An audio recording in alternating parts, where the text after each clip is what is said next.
Good morning students. Last हमने lecture में Herdmania के डाइजेस्टिव सिस्टम और रेस्पिरेटरी सिस्टम तक पढ़ लिया था और आज हम शुरू करते हैं इसके ब्लड वेस्कुलर सिस्टम पर, परिसंचरण तंत्र ऑफ हर्डमानिया। हर्डमानिया में परिसंचरण तंत्र सुविकसित होता है। इसमें हृदय तथा हृदयावरण, रुधिर वाहिनियाँ एवं रुधिर सम्मिलित किए जाते हैं। सबसे पहले देखते हैं हृदय और हार्ट तथा हृदयावरण या pericardium, heart and pericardium. Herdmania में हृदय लंबा, पतली दीवार युक्त तथा श्वेत रंग की संकुचनशील नलिका समान रचना के रूप में होता है, जो पेरिकार्डियम के अंदर बंद रहता है। हृदय अपनी संपूर्ण लंबाई में एक पतले संयोजन द्वारा पेरिकार्डियम से जुड़ा रहता है। यह पेरिकार्डियम के अंतर्वलन से बना होता है। यह नलिका का रचना दोनों सिरों पर खुली होती है तथा रेखित पेशियों से बनी पतली भित्ति की संकुचनशील नलिका होती है। हृदयावरण एक लंबी, असंकुचनशील एवं पारदर्शी नलिका समान रचना होती है।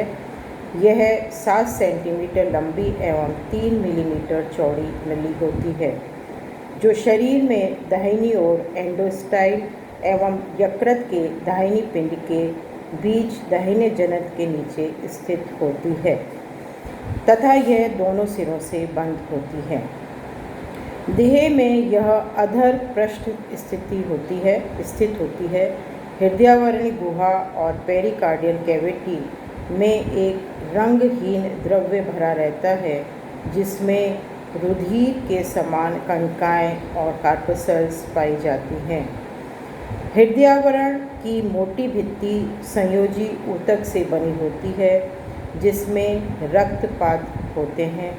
यह शल्की उपकला से आस्तारित होती है।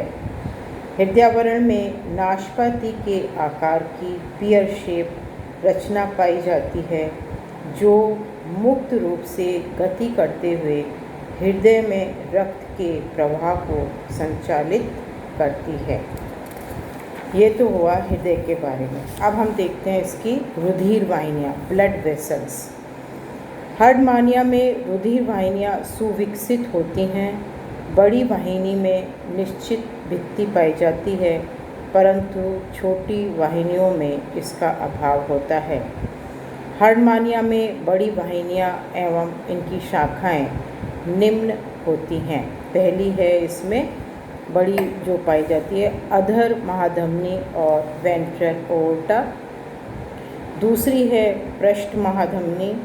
तीसरी है क्लोम आंतरांग वाहिका या ब्रैंकियोविसरल वाहिनी, ब्रैंकियोविसरल वेसल्स। और चौथी है हृदय आंतरांग वाहिनी या कार्डियोविसरल वाहिनी। तो ये 4 प्रकार की मुख्य वेसल्स, ब्लड वेसल्स इसमें पाई जाती हैं। अब हम इसमें नेक्स्ट लेंगे रुधिर और ब्लड। हर्डमानिया का रुधिर हल्का लाल, पारदर्शी एवं समुद्री जल की अपेक्षा अति परासारी और हाइपरटोनिक होता है।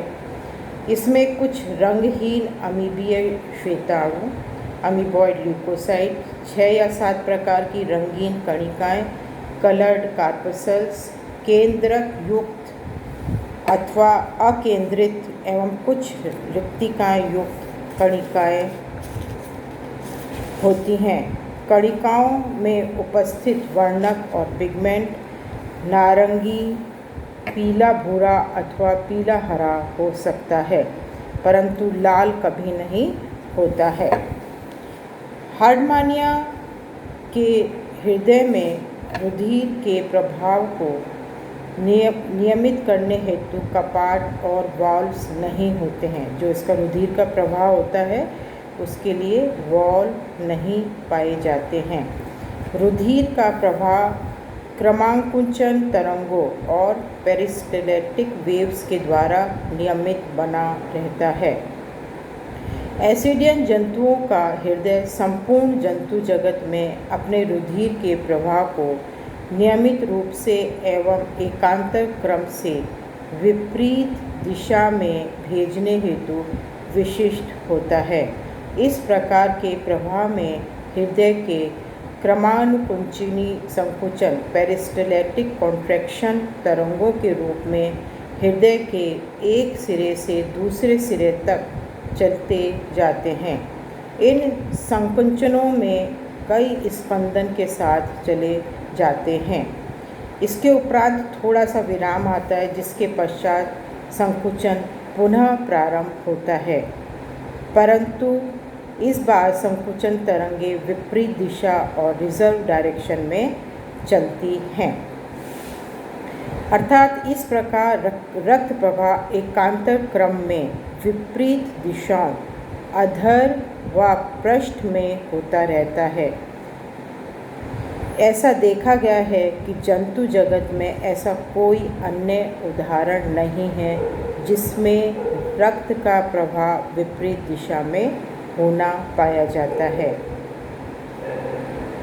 दूसरा इसमें आता है हृदय के अधर पृष्ठ दिशा में संपतित होने पर ब्रैंकियल कोश तथा टेस्ट के अधर महाधमनी वेंट्रल ओवोटा द्वारा एकत्रित ऑक्सीजन रुधिर और ऑक्सीजनेटेड ब्लड अधर सिरे से प्रवेश करता है, जो पृष्ठ सिरे से हृदय आंतरांग या कार्डियोविसरल वाहिका में पंप कर दिया जाता है।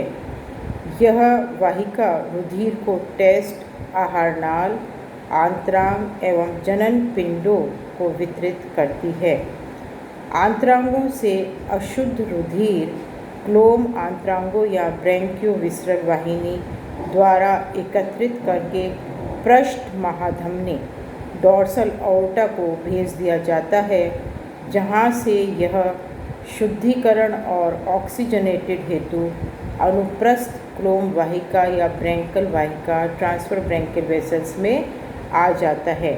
इसके पश्चात ऑक्सीकृत रुधिर पुनः नए चक्र में प्रवेश करता है। ये जो मैंने अभी आपको बताया, इसका मैं आपको डायग्रामेटिक रिप्रेजेंटेशन इस लेक्चर के बाद डाल दूँगी, जो आप देख लेना, अच्छे से समझ में आ जाएगा।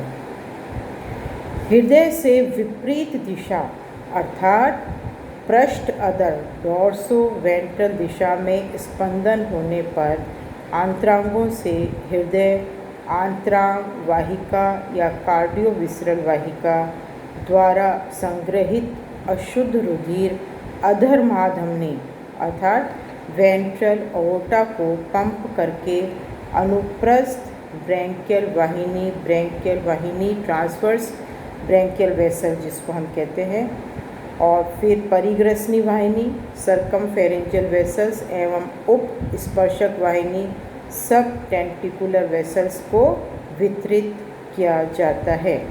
इस प्रकार अब यह रुधिर ऑक्सीकृत और ऑक्सीजनेटेड हो जाता है। यह ऑक्सीकृत रुधिर पृष्ठ महाधमनी और डॉर्सल एओर्टा द्वारा संग्रहित करके ब्रैंकियोविसरल वाहिनी द्वारा पुनः आंतरांगों को वितरित कर दिया जाता है। आंतरांगों से अशुद्ध रुधिर हृदय आंतरांग वाहिका कार्डियोविसरल वेसल्स द्वारा संग्रहित करके पुनः परिसंचरण तक चक्र प्रारंभ करने हेतु हृदय में लाया जाता है।